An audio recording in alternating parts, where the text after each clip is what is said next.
आम आदमी के मन में सवाल इस वक्त ये है कि कृषि कानून वापस हुए, उसके बाद भी किसान धरने पर बैठे हुए हैं। आज की सूरत फिर हमें ग्राउंड पर टकराव की स्थिति दिखाई दे रही है। ये कैसे थमेगा? ये टकराव आखिर सुलझ क्यों नहीं रहा है किसानों और सरकार के बीच में? मूल मांग हमारी ये थी कि एमएसपी की लीगल गारंटी मिले, जिसमें C2 संपूर्ण लागत होती है, जो इन्हीं की संस्था CACP घोषित करती है, और उसके ऊपर 50% जो स्वामीनाथन आयोग का जो है फार्मूला था, उसके अनुसार फसलों की लागत घोषित हो और उस रेट से नीचे कोई भी व्यक्ति जो फसल खरीदने आता है उससे नीचे ना खरीदे। ये हमारी मांग थी।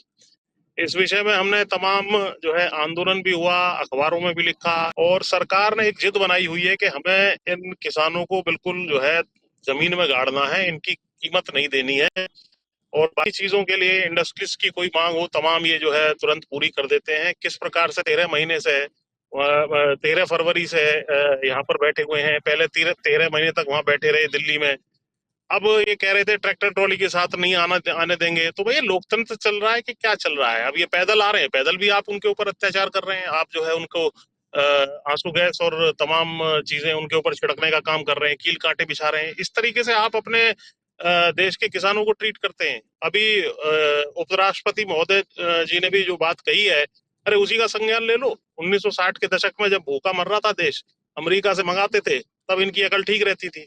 और आगे भी जब भूखा मरेगा, क्योंकि खाद्य सुरक्षा जो है वो देश की सुरक्षा से जुड़ा हुआ मसला होता है। किसी भी एक्सपर्ट से आप पूछ सकते हैं। जो देश भूखा होता है वो दूसरों पर निर्भर होता है, और उसको कैसे भी कान उसके उमेठे जा सकते हैं। देश की सुरक्षा खतरे में पड़ सकती है यदि खाद्य सुरक्षा किसी देश में उपलब्ध नहीं है। देश में क्रांति हो सकती है अगर भूखे हैं वहां के नागरिक। तो ये स्थिति आगे जाकर के आ जाएगी। ये पंजाब, हरियाणा, वेस्टर्न यूपी तमाम एरिया है जिसने हरित क्रांति के माध्यम से देश का पेट भरने का काम किया। उसी का शायद ये पनिशमेंट देना चाहते हैं।